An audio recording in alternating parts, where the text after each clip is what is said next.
Hello everyone, welcome to this platform powered by Resonance. अभी तक हम लोग 12th के अधिकतर टॉपिक्स कवर कर चुके हैं और आज हम लोग स्टार्ट करने वाले हैं अल्टरनेटिंग करंट के बारे में। लेकिन अगर अल्टरनेटिंग करंट के बारे में पढ़ना है तो उससे पहले थोड़ा सा उसके इंट्रोडक्शन के बारे में जान लेंगे तो काफी इंपॉर्टेंस लगेगा इस टॉपिक का कि ये प्रैक्टिकल लाइफ में भी हमारे साथ बहुत ज्यादा इसका यूज है। जैसे अगर हम देखें कि हमें कोई भी डिवाइस या कोई भी इक्विपमेंट स्विच ऑन करना होता है या फिर उसके द्वारा काम करवाना होता है तो हम क्या करते हैं, सबसे पहले हम जाके स्विच ऑन करते हैं। स्विच ऑन में जो पावर सप्लाई हम उस इक्विपमेंट को दे रहे हैं वो पावर सप्लाई किस नेचर का रहता है, तो अधिकतर वो पावर सप्लाई हमारे पास एसी नेचर का रहता है। एसी का मतलब अल्टरनेटिंग करंट। ठीक है, अब अगर अल्टरनेटिंग करंट के बारे में थोड़ा सा और जाने तो जानते हैं कि अल्टरनेटिंग करंट क्या होता है कि मोस्ट ऑफ पावर सप्लाई जो किया जाता है हमारे सिस्टम को या हमारे लिए, उसमें सबसे ज्यादा कौन सा किया जाता है, अल्टरनेटिंग करंट के ही बारे में किया जाता है। ठीक है, तो अगर अल्टरनेटिंग करंट के बारे में देखना है हमें तो क्या क्या चीज है हमें पहले से जाननी चाहिए, उसके बारे में थोड़ा सा देखेंगे। तो आज चैप्टर स्टार्ट करने वाले हैं हम अल्टरनेटिंग करंट। ठीक है, अब जैसा कि हम जानते हैं यार कि कोई भी चैप्टर हम फिजिक्स में पढ़ते थे तो उससे सबसे पहले मैथमेटिकल टूल्स का कौन कौन सा इस्तेमाल किया जाता है। ठीक है, मैथमेटिकल टूल्स में किस पार्ट का इस्तेमाल किया जाएगा तो उसके बारे में जानना जरूरी है। जैसे इस चैप्टर में मैथमेटिकल टूल से क्या क्या हमें इस चैप्टर में यूज करना है। जैसे सबसे पहले हम जानते हैं कि साइनोसॉइडल और कोसाइनोसॉइडल जो वेव फॉर्म बनते हैं, जैसे तुम जानते हो यार कि मैथमेटिकल टूल्स अगर हमें यूज करना है तो कौन कौन से मैथमेटिकल टूल्स हमें यूज करने होंगे। तो अगर मैथमेटिकल टूल्स के बारे में बात करें, ये थोड़ा सा इंट्रोडक्शन, अभी चैप्टर स्टार्ट नहीं हुआ है, लेकिन मैथमेटिकल टूल्स में हमें साइन वेव के बारे में थोड़ा सा जानना होगा और कोसाइनोसॉइडल मतलब कॉस वेव के बारे में थोड़ा सा जानना होगा। जैसा कि हम लोग जानते हैं, हम लोग क्या जानते हैं बच्चा कि जो साइनोसॉइडल वेव बनता है वो कैसा बनता है और जो कोसाइनोसॉइडल वेव बनता है वो कैसा बनता है। तो इसके बारे में थोड़ा सा अगर इंट्रोडक्शन देखें कि टाइम के साथ साइन और कोसाइन कैसे बनेंगे, तो बच्चा देखो जो साइन बनता है वो क्या कुछ इस तरीके से बनता है कि साइनोसॉइडल वेव ऐसे प्रोग्रेस करता है। ठीक है, और अगर हम कोसाइनोसॉइडल के बारे में बात करें तो कोसाइनोसॉइडल जानते हो तुम पहले से, कोसाइनोसॉइडल क्या होता है, कोसाइनोसॉइडल हमेशा 90 से स्टार्ट होता है। ठीक है, अब 90 से स्टार्ट होने का मतलब हमेशा 0 डिग्री से स्टार्ट होता है, लेकिन 0 डिग्री पे इसका वैल्यू क्या होता है, मैक्सिमा होता है। और हम जानते हैं साइनोसॉइडल के बारे में, तो साइनोसॉइडल में क्या होता है, 90 डिग्री पे हमें क्या मिलता है, 90 डिग्री पे हमें इसका मैक्सिमम वैल्यू मिलता है। ठीक है, मतलब 1 मिलता है। तो ये मैथमेटिकल टूल्स हमें बहुत ज्यादा काम आएगा। जब भी हम कोई फंक्शन लिखेंगे तो देखोगे जनरली वो फंक्शंस किस में रहते हैं, साइन के फॉर्म में रहते हैं और कॉस के फॉर्म में रहते हैं। तो वेव के बारे में अगर पता रहेगा तो हमारे लिए आसान रहेगा कि कौन सा किस टाइम पे क्या वैल्यू दे रहा है। ठीक है, अब चलो दूसरा मैथमेटिकल टूल्स में दूसरा क्या यूज करेंगे, दूसरा हम लोग यूज करने वाले हैं क्वाड्रेंट्स के बारे में। जैसे बच्चा हम लोग देखे थे कि क्वाड्रेंट्स में क्या होता है, क्वाड्रेंट्स में जब हम जानते हैं कि एंटी क्लॉकवाइज जब हम रोटेट करते थे क्वाड्रेंट्स में, तो एंटी क्लॉकवाइज रोटेट करने पे क्या होता था और क्लॉकवाइज रोटेट करने पे क्या होता था। तो हम जानते हैं एंटी क्लॉकवाइज रोटेट करते हैं तो उस टाइम पे हम जो एंगल कंसीडर करते हैं वो प्लस थीटा कंसीडर करते हैं, और जब क्लॉकवाइज रोटेट करते हैं तो क्या करते हैं, माइनस थीटा। तो ऐसे ही बहुत सारे मैथमेटिकल टूल्स यूज होंगे, लेकिन अगर मैथमेटिकल टूल्स के बारे में बात किया जाए तो मेनली ये होने वाले हैं। ठीक है, आगे जो भी होते रहेंगे हम उनके बारे में तुमको बताएंगे। ठीक है, अब अगर आगे चल के देखा जाए कि मैथमेटिकल टूल्स तो ठीक है, लेकिन अगर इसमें बात किया जाए कि पिछले कौन कौन से चैप्टर हम लोग पढ़ चुके हैं जिनका ज्यादा काम पड़ेगा इसमें, जैसे जानते हो करंट इलेक्ट्रिसिटी वाले चैप्टर से हम लोग क्या क्या सीखे थे। करंट इलेक्ट्रिसिटी वाले चैप्टर से कुछ क्वांटिटी ऐसा सीखे थे जो कि इसमें काम आने वाला है। जैसे करंट इलेक्ट्रिसिटी में करंट के बारे में जाने थे, ईएमएफ या फिर बोल दो वोल्टेज के बारे में जाने थे, रजिस्टर एज ए एलिमेंट जाने थे। ठीक है, उसके बाद इंडक्टर के बारे में जाने थे, कैपेसिटर के बारे में जाने थे, साथ साथ कुछ सर्किट्स हम सॉल्व किए थे। ठीक है, साथ साथ कुछ सर्किट्स हम सॉल्व किए थे। तो इन सब का जो बेसिक नॉलेज था या इन सब के क्वांटिटी के बारे में जो भी नॉलेज था वो हमें इस चैप्टर में दिखाना होगा। ठीक है, या इस चैप्टर को पढ़ने से पहले हमें आना चाहिए वो सब चीजें। साथ साथ एक दूसरा चैप्टर जैसे पढ़ते हो आप लोग इलेक्ट्रोमैग्नेटिक इंडक्शन। अब अगर इलेक्ट्रोमैग्नेटिक इंडक्शन के बारे में बात करें बच्चा, तो इलेक्ट्रोमैग्नेटिक इंडक्शन से हमें क्या क्या चुरा लेना है। तो इलेक्ट्रोमैग्नेटिक इंडक्शन में जानते हो तुम पढ़े थे फैराडेज लॉ। ठीक है, फैराडेज लॉ के बारे में पढ़े थे और साथ साथ लेंज लॉ के बारे में पढ़े थे। अब अगर उसमें देखे थे कि फैराडे और लेंज के द्वारा एक इक्वेशन आया था इंड्यूस्ड ईएमएफ का, वो कितना आया था, E इज इक्वल्स टू आया था minus N D phi by D T, जहां पे n क्या था, नंबर ऑफ टर्न्स था, फाई क्या था, फ्लक्स पर टर्न था, ठीक है। तो यहां पे अगर ऐसा था तो जो इंड्यूस्ड ईएमएफ का इक्वेशन आया था वो क्या आया था, तो हम देखे थे induced EMF E is equals to आया था minus E naught sine omega T, क्या कुछ ऐसा आया हुआ था, और प्लस फाई वाई भी लगा हुआ था। तो यहां पे हम क्या देख रहे हैं कि जो इंड्यूस्ड ईएमएफ है वो किस फॉर्म में है, क्या वो साइनसॉइडल फॉर्म में है, साथ साथ अगर साइनसॉइडल फॉर्म में है तो देख रहे हैं टाइम को बदलने से क्या इंड्यूस्ड ईएमएफ का वैल्यू भी बदलेगा, ठीक है। और इसी को क्या बोलते हैं, इसी को बोलते हैं अल्टरनेटिंग ईएमएफ। बात समझ में आया? क्योंकि बच्चा चैप्टर स्टार्ट करने से पहले थोड़ा सा अगर हम वर्डिंग पे ध्यान दें तो यहां पे देख रहे होगे अल्टरनेटिंग, अल्टर का मतलब क्या होता है बच्चा, बोलो अल्टर का मतलब, तो सबसे पहले हम यहां पे एक चीज जान लेते हैं कि अल्टर का मतलब होता है चेंज। अब चेंज का मतलब क्या हो गया, चेंज किसमें, तो जानते हैं अल्टरनेटिंग में करंट जो है वो क्या होगा, उसमें चेंज आएगा, किस किस चीज में, मैग्नीट्यूड में और डायरेक्शन में भी। क्या दोनों एक साथ चलते रहेंगे, बिल्कुल, मैग्नीट्यूड में भी चेंज समय के साथ चलता रहेगा और डायरेक्शन में भी चेंज समय के साथ चलता रहेगा। जैसे जैसे अगर चलो बात करते हैं कि फैराडे और लेंज को कंबाइन करके हमने किसी डायनमो के द्वारा, अब डायनमो क्या होता है तो उसमें पढ़े थे हम, डायनमो में यही प्रोसेस यूज होता था जिससे हम इलेक्ट्रिसिटी जनरेट करते थे, ठीक है। और वो इलेक्ट्रिसिटी टाइम वेरिंग था, मतलब वो अल्टरनेटिंग था। तो कुल मिला के हमें जनरेटेड इलेक्ट्रिसिटी मिल गई है, अब उसको हमें कैसे ऑपरेट करना है, कैसे उसके बारे में सर्किट नॉलेज रखना है, ठीक है, कैसे उसके बारे में जो क्वेश्चंस अल्टरनेटिंग करंट से आते हैं उनको हैंडल करता है। जैसे क्वेश्चंस के बारे में अगर बात आ गई है तो थोड़ा सा बता देते हैं। अल्टरनेटिंग करंट से नीट के एग्जाम में मिनिमम एक क्वेश्चन तो आता ही है, तो मैक्सिमम भी जान लेते हैं, मैक्सिमम 2-3 क्वेश्चन भी आ सकते हैं, ठीक है।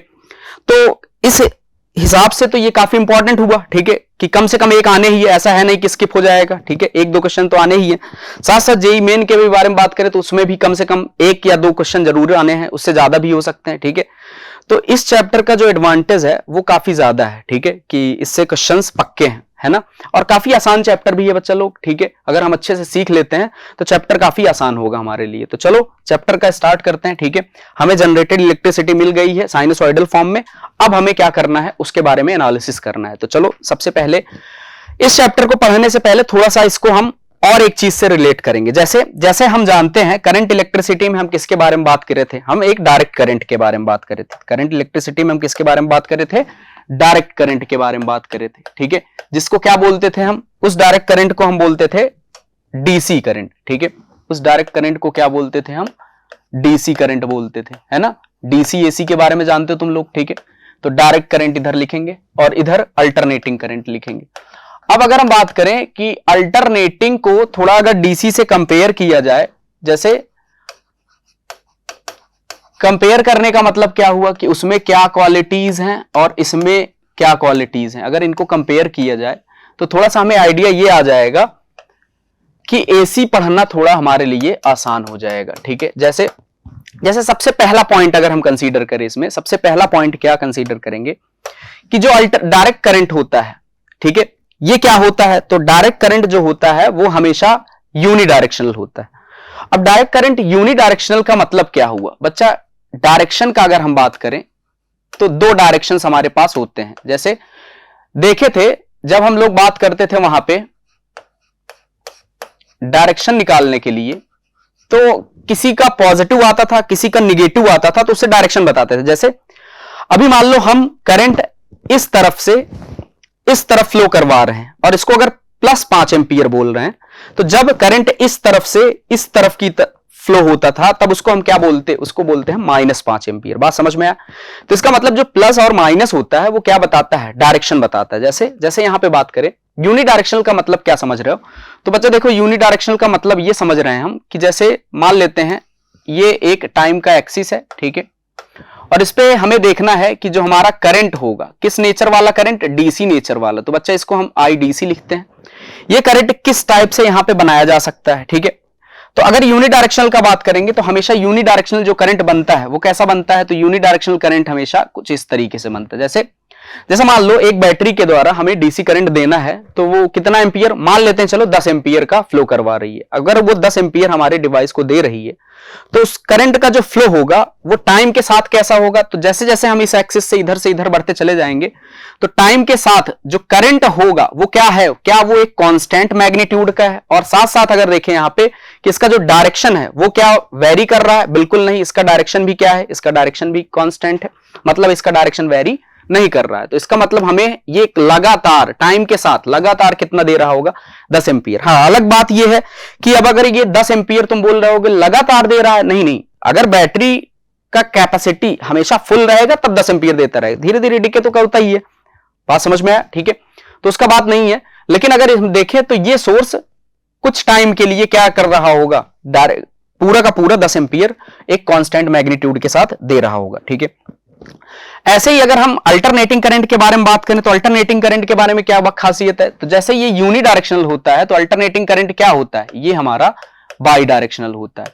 अब अगर बच्चा बाई डायरेक्शनल के बारे में बात करें तो देखो बाई डायरेक्शनल का मतलब क्या होता है, जो दोनों दिशाओं में फ्लो हो सके। जैसे दोनों दिशाओं में फ्लो होना का मतलब क्या हुआ कि जिसका मैग्नीट्यूड पॉजिटिव भी हो और जिसका मैग्नीट्यूड निगेटिव भी हो, मतलब जब हम टाइम एक्सिस पे आगे बढ़ेंगे तो इसका जो मैग्नीट्यूड होगा वो क्या होगा, टाइम के साथ वेरी करेगा। तो मैग्नीट्यूड भी वेरी कर रहा है, ठीक है, तो इसका टाइम के साथ मैग्नीट्यूड भी वेरी कर रहा है और साथ साथ देख रहे हैं डायरेक्शन भी वेरी कर रहा है। जैसे डायरेक्शन का बात करें तो बच्चा अगर एक्स एक्सिस में इस करंट जो एसी करंट हमें मिला हुआ है, एक्स एक्सिस में अगर इसको एक्स एक्सिस के ऊपर पॉजिटिव मान रहे हो तो एक्स एक्सिस के नीचे क्या होगा, ये निगेटिव होगा। ठीक है, जैसे मान लो एक्स एक्सिस मतलब टाइम का ये एक्सिस, इसके नीचे अगर इस करंट का वैल्यू क्या है, नीचे की तरफ निगेटिव तो ऊपर की तरफ पॉजिटिव, तो इसका मतलब क्या हुआ कि टाइम के साथ, अब टाइम के साथ का मतलब जैसे इसमें एक होता है टाइम पीरियड, टाइम पीरियड का मतलब क्या होता है, जहां पे एक साइकिल खत्म होता है। अब अगर एक टाइम पीरियड में बात करें तो आधे टाइम पीरियड तक का मतलब t/2 तक, t/2 तक इसका वैल्यू अगर पॉजिटिव है तो अगले t/2 तक इसका वैल्यू क्या होगा, निगेटिव। या फिर ऐसा बोल दें, अगर पहले t/2 तक इसका वैल्यू निगेटिव रहा होता तो अगले t/2 तक इसका वैल्यू क्या होगा, पॉजिटिव होगा। क्या बात यहां तक क्लियर है? ठीक है, चलो अब अगर आगे बात करें हम थोड़ा सा बाई डायरेक्शनल और यूनिडायरेक्शनल के बाद, तो सबसे इंपॉर्टेंट एक पॉइंट हम लिखने जा रहे हैं। क्या लिखने जा रहे हैं, यहां पे लिखने ये जा रहे हैं कि हमारा जो डीसी होता है मतलब डायरेक्ट करंट होता है वो क्या होता है, वो हमेशा टाइम इनवेरिएंट होता है। अब बच्चा टाइम इनवेरिएंट का मतलब क्या होता है, जो टाइम के साथ चेंज ना हो रहा हो। टाइम वेरिएंट का क्या मतलब होता है, जो टाइम के साथ चेंज हो रहा है। जैसे ये क्या होता है, ये टाइम के साथ चेंज होता है तो टाइम वेरिएंट बोला जाता है। बात समझ में आया, ये क्या बोला जाता है, टाइम वेरिएंट बोला जाता है। तीसरा इंपॉर्टेंट चीज क्या है, तीसरा इंपॉर्टेंट चीज ये है कि हम हमेशा जानते हैं कि इसका जो मैग्नीट्यूड होता है वो क्या होता है, तो इसका मैग्नीट्यूड हमेशा क्या होगा, मैग्नीट्यूड कांस्टेंट होगा। ठीक है, लेकिन अगर हम एसी के बारे में बात करें तो एसी का जो मैग्नीट्यूड होता है वो क्या होता है, मैग्नीट्यूड हमेशा वेरी करता रहता है। टाइम के साथ मैग्नीट्यूड क्या होता है, वेरी करता रहता है। बात समझ में आया? ठीक है, अब अगर कुछ और बात करें, जैसे अगर इसमें बात करें कि यूनिडायरेक्शनल और बाई डायरेक्शनल को थोड़ा सा और डीप में समझना चाहें, जैसे यूनिडायरेक्शनल का मतलब क्या होता है कि जो, अब जानते हो बच्चा, क्या जानते हो, करंट इलेक्ट्रिसिटी बोले ना, इंपॉर्टेंट है। कैसे इंपॉर्टेंट है, हम जानते हैं करंट किसके कारण फ्लो करता है, करंट हम जानते हैं हमेशा फ्री इलेक्ट्रॉन्स के कारण फ्लो करता है। अब अगर करंट फ्री इलेक्ट्रॉन्स के कारण फ्लो कर रहा है तो जो ये यूनिडायरेक्शनल है, इसका मतलब क्या हुआ, इसका मतलब ये हुआ कि जब हमारे पास डीसी होगा मतलब डायरेक्ट करंट होगा तो उसमें जो फ्री इलेक्ट्रॉन्स का फ्लो होगा, अब करंट है तो फ्री इलेक्ट्रॉन्स के फ्लो के कारण होगा। अब जो करंट है हमारे पास वो क्या होगा, यूनिडायरेक्शनल का मतलब कि जो फ्री इलेक्ट्रॉन है, करंट यूनिडायरेक्शनल होने का मतलब जो फ्री इलेक्ट्रॉन्स है उनका फ्लो क्या है, यूनिडायरेक्शनल है। मतलब फ्लो ऑफ, यहां पे लिख सकते हैं, flow of free electrons is unidirectional, flow of free electrons is unidirectional. और अगर यहां पे बात करें तो यहां पे फ्लो ऑफ फ्री इलेक्ट्रॉन्स क्या होगा, तो बच्चा एसी में flow of free electrons is by directional. ठीक है, फ्री इलेक्ट्रॉन्स का जो फ्लो होता है वो क्या होता है, वो बाई डायरेक्शनल होता है। क्या बच्चा यहां तक क्लियर हुआ, बोलो? ठीक है, अब कुछ चीजें और, जैसे हम अगर इसमें बात करें कि इसमें हमारे पास सोर्स तो अवेलेबल है, ठीक है, सोर्स अवेलेबल है। अब ये सोर्स का सोर्स क्या है, मतलब जो डीसी करंट हमारे पास आ रहा है इसका सोर्स क्या है। सोर्स का मतलब बच्चा हम वहां पे देखे थे करंट इलेक्ट्रिसिटी में, थोड़ा सा आगे पढ़ने पे क्या देखे थे कि हमारे पास कुछ एक्टिव एलिमेंट होते हैं और कुछ पैसिव एलिमेंट होते हैं। अब अगर बात की जाए कि एक्टिव एलिमेंट क्या होता है और पैसिव एलिमेंट क्या होते हैं, तो उनके बारे में जानना क्या है कि जैसे डीसी सोर्स के लिए जो एक्टिव एलिमेंट्स होंगे वो कौन कौन से होंगे, तो हम जानते हैं एक्टिव एलिमेंट्स जो सोर्स का काम करते हैं उनको हम एक्टिव एलिमेंट्स बोलते हैं, ठीक है। तो डीसी का जो सोर्स होगा वो क्या होता है, हम जानते हैं डीसी का जो सोर्स होता है वो क्या क्या होता है। तो सबसे पहला जितने भी बैटरीज होती हैं, ठीक है, बैटरीज बोल दो, ठीक है, या फिर सेल्स बोल दो ना, ये सब क्या होते हैं, डीसी के सोर्स होते हैं। और साथ साथ कौन सा होता है, जैसे अगर हम बात करें डीसी डायनेमो के बारे में, ठीक है, डीसी डायनेमो का मतलब बच्चा डीसी डायनेमो का मतलब कि डीसी जनरेटर।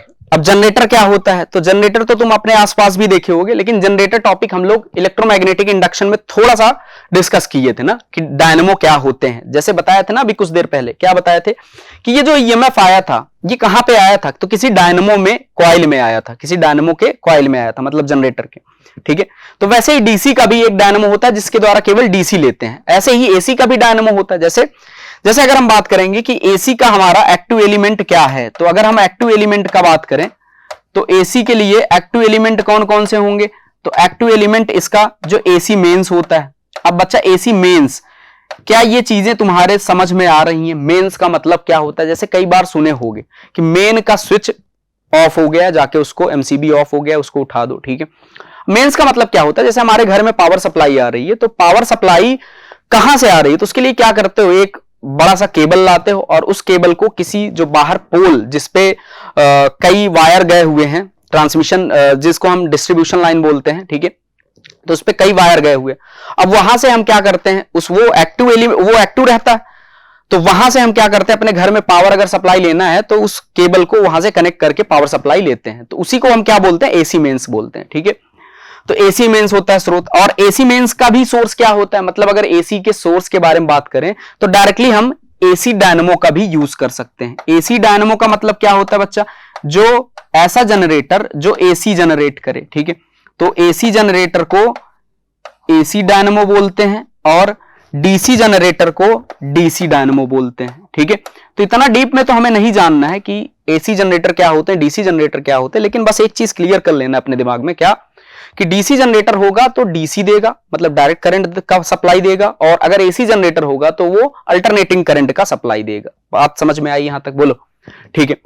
और अब अगर आगे का बात करें तो आगे हमें क्या देखना है, आगे हमें देखना है कि जैसे एक्टिव एलिमेंट के बारे में बात कर ली, अब अगर हम पैसिव एलिमेंट के बारे में बात करें तो पैसिव एलिमेंट कौन कौन से हम यूज करते हैं। जैसे अगर पैसिव एलिमेंट का बात करें तो पैसिव एलिमेंट हम पहले से पढ़ चुके हैं। क्या क्या होते हैं बच्चा पैसिव एलिमेंट, पैसिव एलिमेंट हम जानते हैं जो भी रजिस्टर्स होते हैं, इंडक्टर्स होते हैं, वो क्या होते हैं, पैसिव एलिमेंट्स होते हैं। कैपेसिटर भी क्या होता है, एक तरीके का पैसिव एलिमेंट होता है। हाँ, अलग बात है कि हम लोग ट्रांजिएंट में थोड़ा सीखे थे, क्या सीखे थे कि वो चार्ज भी होता है और डिस्चार्ज भी होता है, लेकिन हम उसे कंसीडर कैसे करते हैं, हम उसे consider as a passive element ही करते हैं। पैसिव एलिमेंट का मतलब होता है जो जितने भी हमारे पास सिंक होते हैं या फिर लोड्स होते हैं, ठीक है।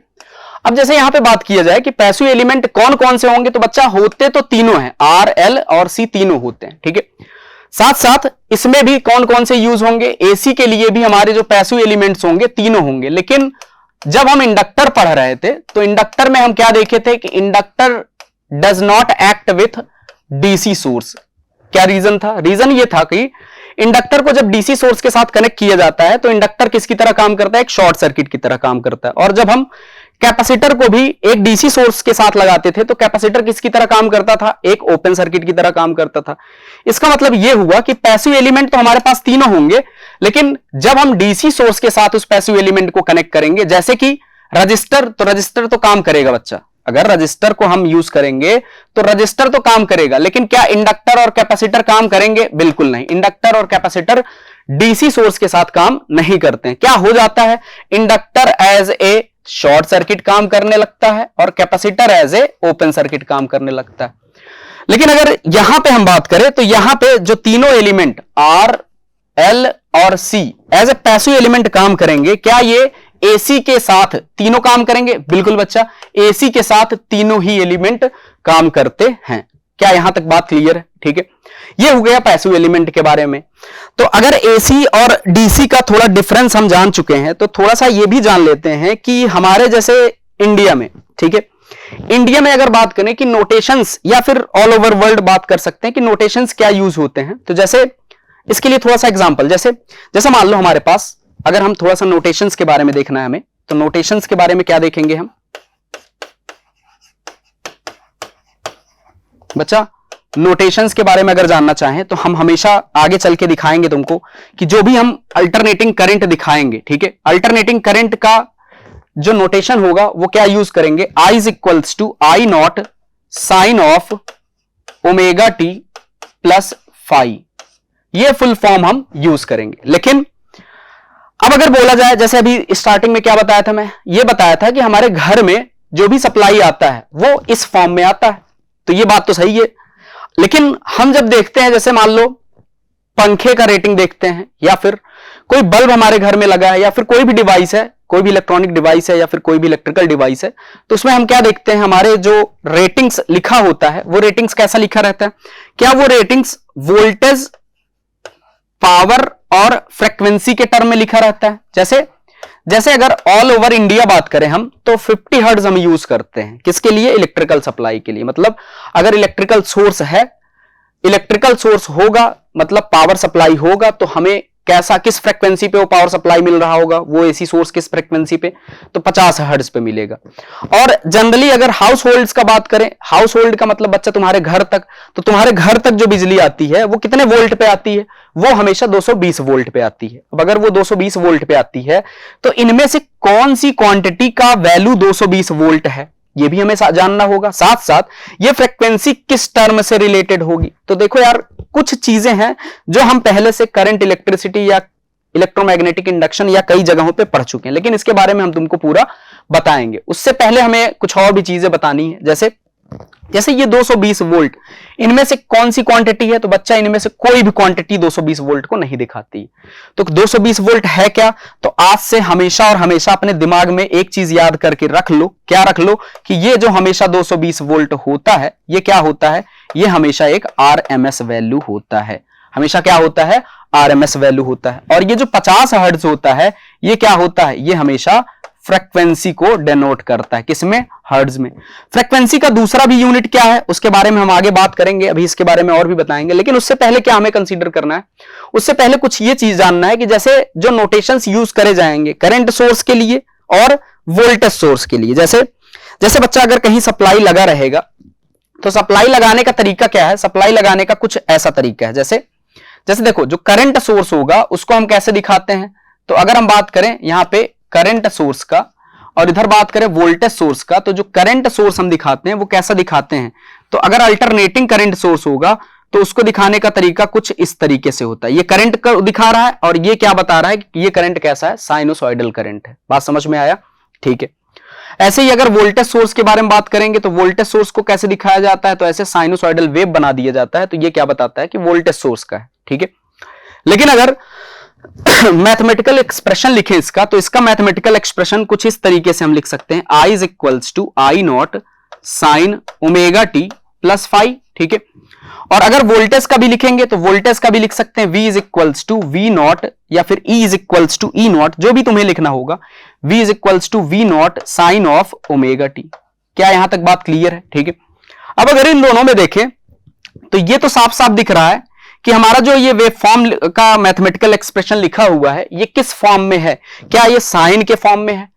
करंट का भी, वोल्टेज का भी। तो इसको हम क्या बोलेंगे? इसको हम बोलेंगे साइनोसॉइडल फॉर्म। बात समझ में आया? इसको हम बोलेंगे साइनोसॉइडल फॉर्म। ऐसे ही अगर मान लो कुछ इस तरीके से लिखा हुआ करंट का equation, I is equals to I naught cos of omega T, या फिर वोल्टेज का भी ऐसे ही लिखा हुआ है। वोल्टेज का क्या लिखा हुआ है? V is equals to V naught cos of omega T. अब अगर ऐसा लिखा हुआ है तो चलो हमें बताओ ये किस फॉर्मेट में है? तो ये कोसाइनोसॉइडल फॉर्मेट में। इसका मतलब हम ये बोल सकते हैं कि हमारा जो ये दो का दोनों इक्वेशन है ये साइनोसॉइडल है। चाहे साइनोसॉइडल बोलो चाहे कोसाइनोसॉइडल बोलो, बात सेम होता है। ये वाला जो वेव होता है ना, इस पूरे वेव को साइनोसॉइडल बोलते हैं। अब ये चाहे जहां से स्टार्ट हो, जैसे जैसे स्टार्टिंग में तुमको क्या बताए थे, क्या ये दोनों वेव जो हैं हमारे पास, ये दोनों वेव एग्जैक्टली सेम दिखती हैं? अगर इनका हम नेचर देखें तो सेम दिख रही है, लेकिन बस यही केवल डिफरेंस है कि ये 0 से स्टार्ट हो रही है, लेकिन ये मैक्सिमा से स्टार्ट हो रही है। बात समझ में आया? लेकिन है दोनों क्या? साइनोसॉइडल। तो ये जो अल्टरनेटिंग करंट होता है हमारा, अल्टरनेटिंग करंट क्या होता है? अल्टरनेटिंग करंट को हम बोल सकते हैं साइनोसॉइडल करंट भी बोल सकते हैं। तो बच्चा हमें बेसिकली इसमें क्या डिस्कस करना है? साइनोसॉइडल करंट के बारे में डिस्कस करना है। ठीक है, किसके बारे में डिस्कस करना है?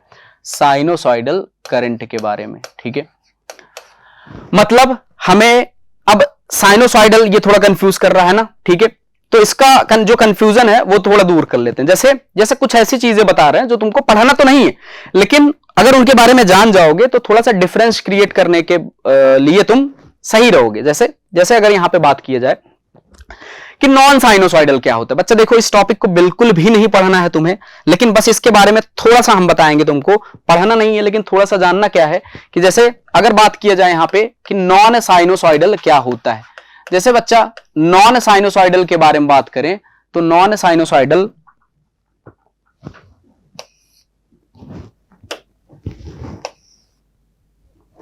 अगर हम देखें यहां पे,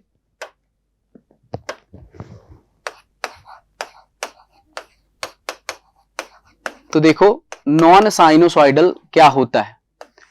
जैसे हमारे पास मान लो इक्वेशन लिखा हुआ है। ठीक है, इक्वेशन क्या लिखा हुआ है? जैसे मान लेते हैं हम करंट का इक्वेशन लिखा हुआ है। करंट का इक्वेशन क्या लिखा हुआ है? लिखा हुआ है I is equals to 5e की पावर 2t एम्पियर, या फिर लिखा हुआ है I is equals to 10t लिखा हुआ है एम्पियर। ठीक है, इसका मतलब क्या हुआ? इसका मतलब यह हुआ कि ये जो हमारी क्वांटिटीज हैं करंट, ये जो करंट लिखा 5e की पावर 2t, अब अगर इसको हम देखें तो क्या ये टाइम के साथ वेरी कर रही है? बिल्कुल, ये करंट हमारा क्या कर रहा है? टाइम के साथ वेरी कर रहा है, क्योंकि टाइम पे डिपेंडेंट है, इसका मतलब टाइम के साथ वेरी कर रहा है। ऐसे ही इस करंट के भी बारे में बात करें तो ये करंट भी क्या कर रहा है? टाइम के साथ वेरी कर रहा है। टाइम के साथ वेरी करना ही क्या कहलाता है? क्या टाइम के साथ वेरी करना ही हमारा अल्टरनेटिंग करंट कहलाता है? बोलो, क्या टाइम के साथ वेरी करना ही अल्टरनेटिंग करंट कहलाता है? लेकिन अगर हम यहां पे ध्यान दें, ये अल्टरनेटिंग करंट क्या साइनोसॉइडल नेचर का है? नहीं, बिल्कुल नहीं। इसका मतलब ये जो अल्टरनेटिंग करंट है, ये अल्टरनेटिंग तो है, लेकिन क्या है बच्चा? ये है नॉन साइनोसॉइडल। क्या डिफरेंस समझ में आया कि साइनोसॉइडल क्या है, नॉन साइनोसॉइडल क्या है? बात समझे कि नहीं समझे? जो केवल साइन और कॉस के फॉर्मेट में होगा, साइन और कॉस का फंक्शन होगा, साथ साथ टाइम पे डिपेंडेंट होगा, उसको हम क्या बोलेंगे? उसको हम बोलेंगे साइनोसॉइडल बोलेंगे। बात समझ में आया?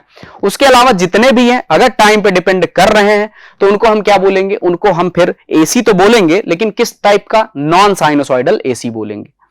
क्या यहां तक बात एकदम क्लियर है? ठीक है, अब अगर आगे बात किया जाए तो चलो कुछ एग्जाम्पल लेते हैं। जैसे कुछ एग्जाम्पल लेने का मतलब क्या हुआ? जैसे मान लो हम यहां पे डिस्कस करने वाले हैं एक वेव बना के। जैसे इस वेव के बारे में अगर हम देखें तो तुमसे बस हम यही पूछेंगे कि बताना ये साइनोसॉइडल होगा या नॉन साइनोसॉइडल होगा, कौन सा वेव क्या हो सकता है। ठीक है, 4 वेव हम ले रहे हैं। ठीक है,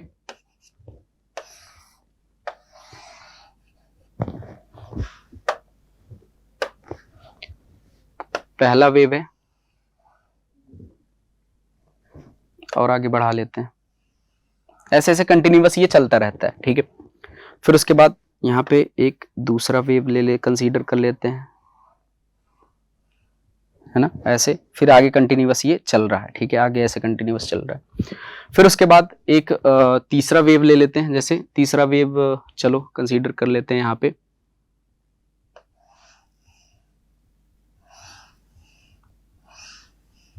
ये कंसीडर ऐसे कंटिन्यूअस चल रहा है। ठीक है, और उसके बाद एक चौथा वेव ले लेते हैं यहां पे। जैसे चौथा वेव का मतलब यहां पे कुछ भी बना लेते हैं। जैसे मान लो ये बना दिए,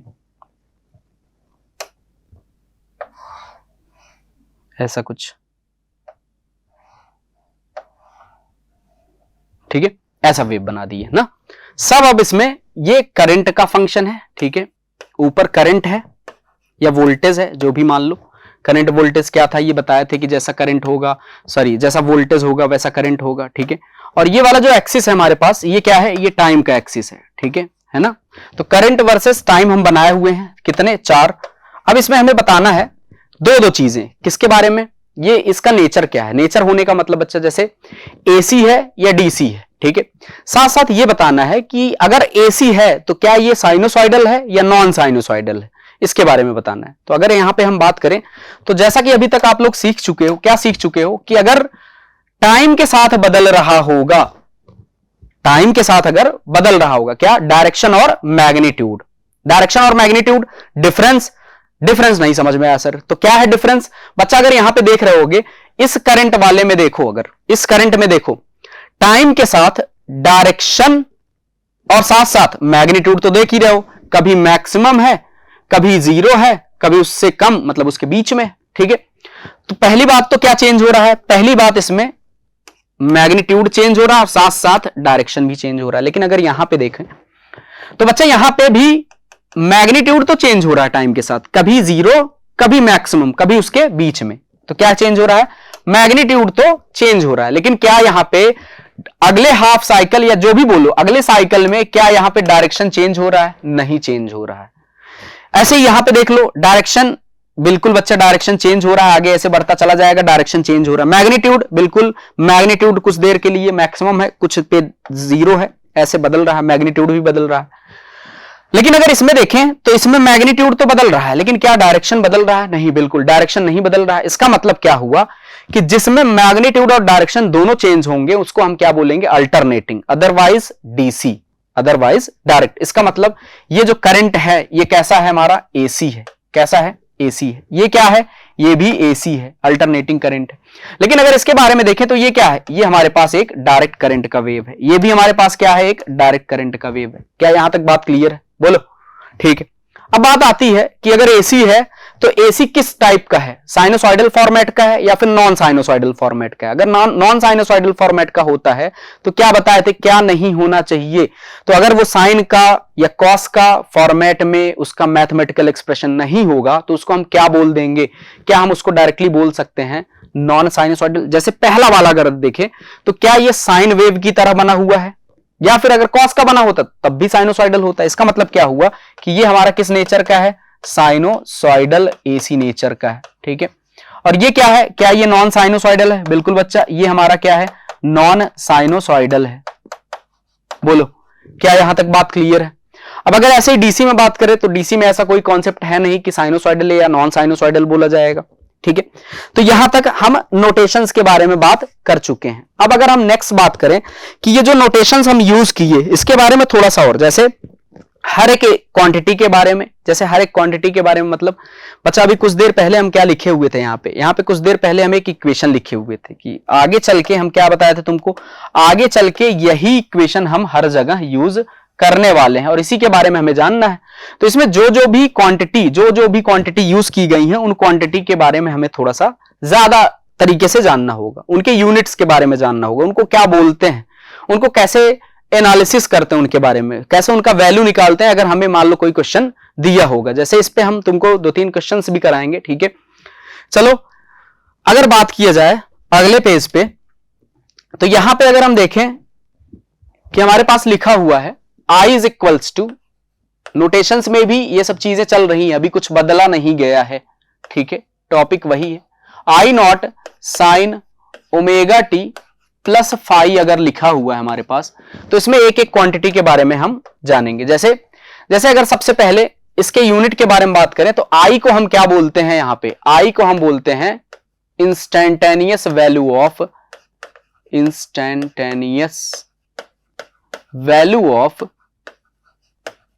करंट। अब इंस्टेंटेनियस वैल्यू ऑफ करंट किसमें, तो जानते हैं करंट का यूनिट क्या होता है, एम्पियर होता है, इन एम्पियर। अब बच्चा इंस्टेंटेनियस का मतलब होता है, देखो वर्ड से हमें उसके मीनिंग के बारे में पकड़ना है, ठीक है। जैसे इंस्टेंटेनियस का मतलब क्या होता है, किसी भी इंस्टेंट पे, इंस्टेंट का मतलब होता है किसी भी क्षण पे, क्षण का मतलब टाइम पे, बात समझ में आया। तो किसी भी टाइम पे इस करंट का वैल्यू कितना होगा, जैसे यहां पे टाइम वेरिंग है ये करंट, तो टाइम का वैल्यू मान लो 0.05 सेकेंड रखते हैं तो 0.05 सेकेंड पे इसका वैल्यू क्या होगा, 1 सेकेंड रखते हैं तो 1 सेकेंड पे क्या होगा, 2 सेकेंड रखते हैं तो 2 सेकेंड पे क्या होगा, बात समझ में आया। फिर उसके बाद दूसरा क्वांटिटी यहां पे आता है आई नॉट। अब अगर आई नॉट के बारे में बात करें तो आई नॉट को क्या बोलते हैं, हम जानते हैं यहां पे आई नॉट जो होता है उसको बोलते हैं peak value of current, peak value of current, या फिर इसको और क्या बोलते हैं, इसको हम बोलते हैं मैक्सिमम वैल्यू ऑफ करंट भी बोलते हैं। क्या बोलते हैं, मैक्सिमम वैल्यू ऑफ करंट भी बोलते हैं। साथ साथ इसको और क्या बोलते हैं, साथ साथ इसको हम पीक बोलते हैं, मैक्सिमम, या फिर वैल्यू के साथ साथ कई कई जगह पे मैक्सिमम एम्पलीट्यूड के टर्म में भी बात किया जाता है। अब बच्चा एम्पलीट्यूड ये सब क्या है, ये सब चीजें थोड़ा कम समझ में आई सर, तो चलो डिस्कस कर लेते हैं ये सब चीजें क्या है। जैसे जैसे यहां पे हम उस वेव फॉर्म के बारे में थोड़ा सा बनाएंगे, जैसे यही current versus I versus T बनाने वाले हैं। अब जब इस एक्सिस पे हम आई वर्सेस टी बनाएंगे तो यहां पे देखोगे ये वेव फॉर्म कैसा बनेगा। तो ये वेव फॉर्म अगर हम यहां पे बनाए तो देखो ये वेव फॉर्म कुछ इस तरीके से साइनोसॉइडल बनेगा। अब ऐसे आगे क्या रहेगा, आगे ऐसे कंटिन्यू रहेगा। अब लेकिन यहां पे अगर बात किया जाए कि ये जो साइनोसॉइडल वेव बना हुआ है इसमें कुछ टर्म्स के बारे में, जैसे कुछ टर्म्स कौन कौन से, तो देखो इस वेव का ये जो वैल्यू होगा और ये जो वैल्यू होगा इसको हम क्या बोलेंगे, इसको हम बोलेंगे मैक्सिमम वैल्यू। अब बच्चा अगर मैक्सिमम वैल्यू का बात करें तो इसको प्लस मैक्सिमा बोलेंगे और इसको क्या बोलेंगे, माइनस मैक्सिमा। क्यों, क्योंकि अभी कुछ देर पहले तुमको क्या बताया कि टी एक्सिस के ऊपर, मतलब एक्स एक्सिस जो है, टी एक्सिस के ऊपर क्या होगा प्लस और टी एक्सिस के नीचे क्या होगा, माइनस होगा। ठीक है, तो यहां पे हमें मैक्सिमा एक बार प्लस डायरेक्शन में भी मिल रहा है, मैक्सिमा एक बार माइनस डायरेक्शन में भी मिल रहा है। क्या हम इसको मिनिमा बोलेंगे, नहीं बच्चा, ये गलती नहीं करना है कि नेगेटिव साइन लगा हुआ है तो हम इसको मिनिमम वैल्यू बोलें। बात समझ में, जैसे तुम बोलते हो ना कि -1 बड़ा या -5 बड़ा, तो बोलते हो -1 बड़ा, तो इसका मतलब अगर हमें -1 एम्पियर दिखा और -5 एम्पियर दिखा तो हम क्या बोलेंगे कि -5 एम्पियर बड़ा है, -1 एम्पियर बड़ा है। तो बिल्कुल बच्चा -5 एम्पियर हमेशा बड़ा होगा। क्यों, क्योंकि यहां पे जो माइनस चीज है वो क्या बता रहा है, माइनस हमें डायरेक्शन बता रहा है, ना कि माइनस उस मैग्नीट्यूड के बारे में बता रहा है। बात समझ में आया। मैग्नीट्यूड का मतलब क्या हुआ कि अगर एक -5 एम्पियर का करंट है और एक +5 एम्पियर का करंट है तो कौन सा करंट ज्यादा बड़ा होगा, किस करंट का मैग्नीट्यूड ज्यादा होगा। तो बिल्कुल हमें साइन पे फोकस नहीं करना है, हमें किस पे फोकस करना है, उस पर्टिकुलर क्वांटिटी के वैल्यू के बारे में। अगर -5 एम्पियर दिया हुआ है और +5 एम्पियर दिया हुआ है तो उसमें कौन सा बड़ा होगा, हमेशा और हमेशा दोनों बराबर ही मैग्नीट्यूड के होंगे। बात समझ में, इसीलिए यहां पे क्या लिखा हुआ, -I0 और यहां पे क्या लिखा हुआ है, +I0। माइनस और प्लस बस केवल डायरेक्शन के बारे में बता रहे हैं। ठीक है, चलो ये पीक वैल्यू के बारे में बात हो गया। अब अगर हम पीक वैल्यू के बारे में बात कर रहे हैं तो ये जो पीक टू पीक वैल्यू होता है, मतलब यहां से यहां तक का जो वैल्यू होगा इसको हम क्या बोलते हैं, इसको हम बोलते हैं मैक्सिमा टू मैक्सिमा या पीक टू पीक वैल्यू। इसको क्या लिखते हैं, इसको हम लिखते हैं IP/P और इसका वैल्यू कितना होगा। अब बच्चा अगर इसका वैल्यू के बारे में देखें यहां पे तो चलो बताओ, यहां से यहां तक टोटल इस ग्राफ के वाई एक्सिस पे टोटल वैल्यू करंट का कितना दिख रहा है। तो अगर इस पॉइंट से इस पॉइंट तक हम देखें तो यहां पे जो करंट का वैल्यू आएगा वो कितना आएगा, तो जीरो से अगर देखें तो जीरो से ऊपर की तरफ I0, फिर नीचे की तरफ भी I0, तो I0 प्लस I0 कितना हो जाएगा, क्या 2I0। तो I पीक टू पीक का वैल्यू कितना होता है, 2I0 के बराबर होता है। ठीक है, तो इसको क्या बोलते हैं, peak to peak value of current in ampere. तो ये सब कुछ क्या है, इन एम्पियर, सब एम्पियर में है, क्योंकि करंट का वैल्यू हो तो एम्पियर में, ऐसे वोल्टेज होता तो वोल्ट में होता। बोलो क्या यहां तक बात क्लियर है। ठीक है, अब चलो नेक्स्ट बात करते हैं ओमेगा के बारे में। ओमेगा को क्या बोलते हैं, तो यहां पे अगर हम ओमेगा का बात करें तो ओमेगा को हम बोलते हैं एंगुलर फ्रीक्वेंसी। जैसा कि तुम सर्कुलर मोशन में भी देखे होगे एंगुलर जो वेलोसिटी होती थी, ठीक है, वैसे ही यहां पे क्या है, एंगुलर फ्रीक्वेंसी है। एंगुलर फ्रीक्वेंसी का अगर बात करें तो उसका यूनिट क्या होगा, तो हम जानते हैं एंगुलर फ्रीक्वेंसी का जो यूनिट होता है वो क्या होता है, वो हमेशा होता है रेडियन पर सेकेंड। तो एंगुलर फ्रीक्वेंसी का यूनिट क्या होगा, रेडियन पर सेकेंड। साथ साथ हम ये भी जानते हैं कि जो ओमेगा का वैल्यू होता है वो कितना होता है, तो हम जानते हैं ओमेगा का वैल्यू होता है 2π/t, जहां पे t क्या है बच्चा, यहां पे अगर हम t के बारे में बात करें तो t है हमारा टाइम पीरियड। t को क्या बोलते हैं, टाइम पीरियड। अब टाइम पीरियड, तो टाइम पीरियड में हमेशा जानते हैं टाइम पीरियड का जो यूनिट होगा वो हमेशा क्या होता है, यूनिट टाइम होता है। यूनिट टाइम क्या कंसीडर करते हैं हमेशा, सेकंड। तो time period per unit time लिख दो या टाइम पीरियड इन सेकंड्स लिख दो, ठीक है, जिसमें भी दिया रहेगा। लेकिन टाइम पीरियड से ज्यादा इंपॉर्टेंट चीज है क्या, फ्रीक्वेंसी। अब अगर हम फ्रीक्वेंसी का बात करें तो यहां पे एफ, अब जानते हैं हम एफ को क्या बोलेंगे, फ्रीक्वेंसी, फ्रीक्वेंसी इन हर्ट्ज। या फिर फ्रीक्वेंसी का दूसरा यूनिट क्या होता है, हम जानते हैं फ्रीक्वेंसी का दूसरा यूनिट होता है साइकिल्स पर सेकंड। क्या होता है, साइकिल्स पर सेकंड। अब बच्चा अगर बात किया जाए कि यहां पे फ्रीक्वेंसी का दूसरा यूनिट साइकिल्स पर सेकंड है या फिर हर्ट्ज है, तो फ्रीक्वेंसी यहां पे आया कहां, इस इक्वेशन में तो फ्रीक्वेंसी नहीं है। लेकिन हम क्या जानते हैं, हम एक इक्वेशन और जानते हैं, क्या जानते हैं, फ्रीक्वेंसी इज इक्वल्स टू हमेशा क्या होता है, 1 बाई टाइम पीरियड। अब अगर frequency is equals to 1 by time period है, तो अगर इस इक्वेशन में यहां पे लिखा जाए कि ओमेगा इज इक्वल्स टू क्या होगा, तो ओमेगा इज इक्वल्स टू हमें क्या मिल जाएगा, 2 पाई बाई टी, और 1 बाई टी की जगह क्या लिखेंगे, 2 पाई बाई टी, और 1 बाई टी की जगह क्या लिख सकते हैं, क्या एफ लिख सकते हैं। इसका मतलब इसका वैल्यू क्या हो जाएगा, omega is equals to 2 pi F हो जाएगा। क्या यहां तक बात क्लियर है, बोलो। हर एक टर्म के बारे में जान चुके हैं, बस एक टर्म छूटा हुआ हमारे पास, फाई। अब अगर फाई के बारे में बात करें तो फाई यहां पे क्या है, तो बच्चा यहीं पे देख लेते हैं। फाई को हम क्या बोलते हैं, फाई को बोलते हैं फेज डिस्प्लेसमेंट, फेज डिस्प्लेसमेंट, ठीक है। और अगर इस ग्राफ को हम देखें, ये जो बनाए हुए हैं हम, किसका, I is equals to I naught sine omega T plus phi का बनाया है। लेकिन अगर इसमें हम फाई इज इक्वल्स टू देखें बच्चा, तो फाई इज इक्वल्स टू क्या अप्लाई किए हैं, 0 डिग्री। क्यों, क्योंकि जो फेज का डिस्प्लेसमेंट है हमारा वेव 0 डिग्री से स्टार्ट हुआ है। इसका मतलब क्या हुआ कि फेज में जो डिस्प्लेसमेंट है वो कितने का है, 0 डिग्री का है, ठीक है। तो फाई को क्या बोलेंगे, इनिशियल फेज डिस्प्लेसमेंट। तो क्या यहां तक बात क्लियर हो चुका है, ठीक है। देखो हर एक पेज का जब भी हम हटा करें तो उस पेज का स्क्रीनशॉट पेज कंप्लीट होने पे ले लिया करो, ठीक है। स्क्रीनशॉट लेते चलोगे तो नोट्स बाद में बनाने में आसानी होगा। क्या यहां तक बात क्लियर है, ठीक है। चलो अब थोड़ा सा हमें टाइम पीरियड के बारे में जानना होगा। जैसे बच्चा अगर टाइम पीरियड के बारे में इसमें जान लेंगे थोड़ा आसान हो जाएगा। जैसे अगर इस वेव में देखें तो इस वेव में टाइम पीरियड क्या है, तो यहां पे अगर देखें वेव यहां पे कंप्लीट होगा तो एक साइकिल का जो टाइम पीरियड होगा उसको हम टी से, कैपिटल टी से डिनोट कर रहे हैं यहां पे, तो टी दिखाएंगे। और आधे साइकिल के लिए, अब आधा साइकिल और एक साइकिल ये कैसे सब चूज किया जाता है, तो इसके बारे में आगे चल के तुमको बताएंगे। अभी 1-2 ग्राफ लेने वाले हैं हम आगे, ठीक है। चलो पहले वही समझ लेते हैं, तो वहां से एक क्लियर आइडिया लग जाएगा कि टाइम पीरियड निकाला कैसे जाता है, या फिर किसी भी वेव फॉर्म को देख के टाइम पीरियड बता कैसे सकते हैं। जैसे यहां पे एक एग्जांपल हम लेने वाले हैं कि टाइम पीरियड कितना होगा, आपको भी बताना है, साथ साथ हम आपका सपोर्ट भी करेंगे। जैसे करंट का वेव फॉर्म बना रहे हैं, करंट या वोल्टेज किसी का भी, ठीक है। और इसमें हमें पता करना है कि बताओ टाइम पीरियड क्या होगा, कितना होगा।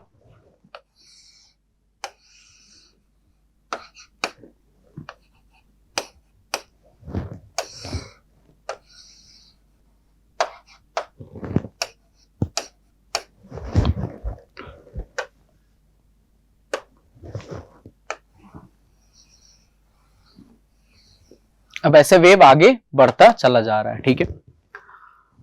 वेव आगे बढ़ता यहां पे चला जा रहा है।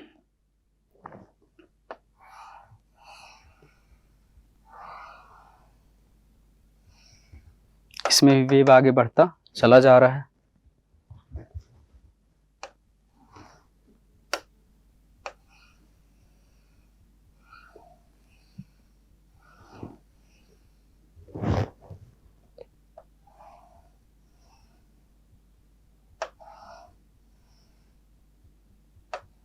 ऐसे ही वेव आगे बढ़ा हुआ है, ठीक है।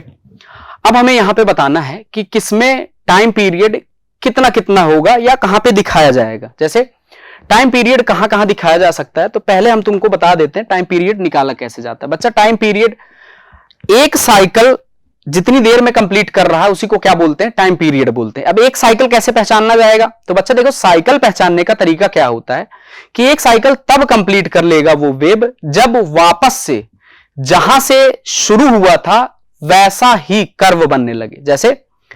जहां से शुरू हुआ था इसका मतलब क्या हुआ, जैसे यहां पे अगर हम देखें पहचाने तो यहां पे कर्व हमारा कैसा बना हुआ है, ऐसे स्टार्ट हो रहा है, राइज करना स्टार्ट हो रहा है, ठीक है। यहां पे भी राइज करना स्टार्ट हो रहा है, यहां पे भी राइज करना स्टार्ट हो रहा है, यहां पे भी। अब अगर इसमें देखें तो इसमें जहां पे भी वापस से ऐसा स्टार्ट हो जाए बस वहीं रुक जाओ, वही तुम्हारा क्या है, वही तुम्हारा टाइम पीरियड है। जैसे जैसे चलो चलना स्टार्ट करते हैं शुरू से, तो शुरू से चलना स्टार्ट कीजिए। अब बताओ यहां पे आके मान लो ये टाइम पीरियड होता, ऐसा तुम सोच रहे हो, मान लो ये टाइम पीरियड होता तो क्या होता, यहां पे हम देख रहे हैं, क्या देख रहे हैं कि जब हम यहां पहुंचे तो वेव क्या हुआ, यहां पहुंचने पे वेव हमारा नीचे की तरफ स्टार्ट हुआ, तो क्या फिर से शुरुआत हुई थी, नहीं, फिर से शुरुआत नहीं हुआ। इसका मतलब क्या हुआ, इसका मतलब ये हुआ कभी और आगे चलना होगा, तो शुरुआत किए, आगे चलते गए, अब यहां पे पहुंचे, यहां पे पहुंचे तो क्या देख रहे हैं, यहां पे पहुंच के हम देख रहे हैं कि हमारा जो वेव था जहां से हम चलना शुरू किए थे वैसा फिर से स्टार्टिंग हो गया। इसका मतलब क्या हो गया कि यहां पे आके आने के बाद एक साइकिल खत्म हो गया है, अब दूसरा साइकिल वापस से स्टार्ट हो चुका है, तो इसको हम क्या बोलेंगे, इसको हम टाइम पीरियड बोलेंगे। क्या बात समझ में आया। और इसी टाइम पीरियड का जो आधा पार्ट होगा उसी को क्या बोलेंगे, उसी को हाफ साइकिल बोलेंगे, मतलब टाइम पीरियड T/2 हो जाएगा, ठीक है। ऐसे ही इस ग्राफ में अगर हम ऑब्जर्व करें तो इसमें अगर हम ऑब्जर्व करेंगे तो फिर से यहां से चलना स्टार्ट करेंगे, क्या बताए हैं, यहां से चलना स्टार्ट करेंगे। अब अगर यहां से चलना स्टार्ट कर रहे हैं हम तो देखो यहां से चलना स्टार्ट किए फिर यहां पे आ गए। अब बताओ क्या ये टाइम पीरियड हो सकता है, नहीं बच्चा, नहीं हो सकता। क्यों, क्योंकि वहां पे क्या वेव फिर से स्टार्ट हुई, नहीं, ऐसा नहीं हुआ।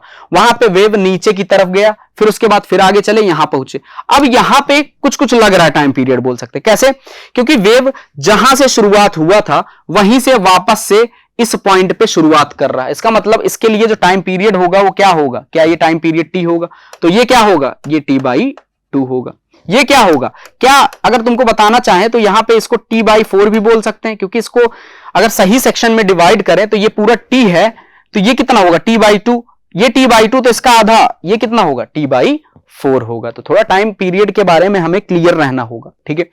जैसे इस करंट के लिए हम बात करें, अगर इस करंट के लिए हम बात करें तो चलो कहां से शुरुआत करेंगे, स्टार्टिंग से चलना शुरू करेंगे। अब यहां से चलना जब शुरू किए तो चलो यहां पे पहुंचे। अब क्या यहां पे जाओगे तो आगे क्या दिख रहा होगा, आगे हमें दिख रहा है कि हमारा जो ये बढ़ना स्टार्ट करेंगे इस पॉइंट के बाद तो वेव पहले के जैसा ही शुरू हो गया। बिल्कुल यहां पे हम देख रहे हैं कि वेव पहले के जैसा ही शुरू हो गया। इसका मतलब क्या है कि इसका जो टाइम पीरियड होगा क्या यही होगा, बोलो। अब क्या इसका टाइम पीरियड ये बोलते तुम, नहीं, ये पॉइंट बिल्कुल नहीं। क्यों, क्योंकि उससे पहले ही ये क्या कर चुका है, फिर से शुरुआत कर चुका है, मतलब एक साइकिल उसका कंप्लीट हो चुका है। अब ये दूसरा साइकिल यहां से स्टार्ट हुआ है। क्या बात क्लियर है। अब अगर इससे चौथे वाले के लिए बात करें तो इसके लिए टाइम पीरियड क्या होगा बच्चा, तो चलो यहां से वेव चलना शुरू किए, फिर यहां से चले, आगे बढ़े, यहां पे आए। अब यहां पे आए, क्या इसको टाइम पीरियड बोलेंगे। चलो आगे चल के पहले देख लेते हैं स्टार्ट हो रहा है कि नहीं हो रहा है। नहीं हो रहा है। अगर स्टार्ट नहीं हो रहा है इसके आगे चलने से, कैसा स्टार्ट होना चाहिए, जैसा पहले हुआ था। अगर ये स्टार्ट नहीं हो रहा है तो इसका मतलब क्या ये टाइम पीरियड बोला जा सकता है, नहीं, बिल्कुल नहीं।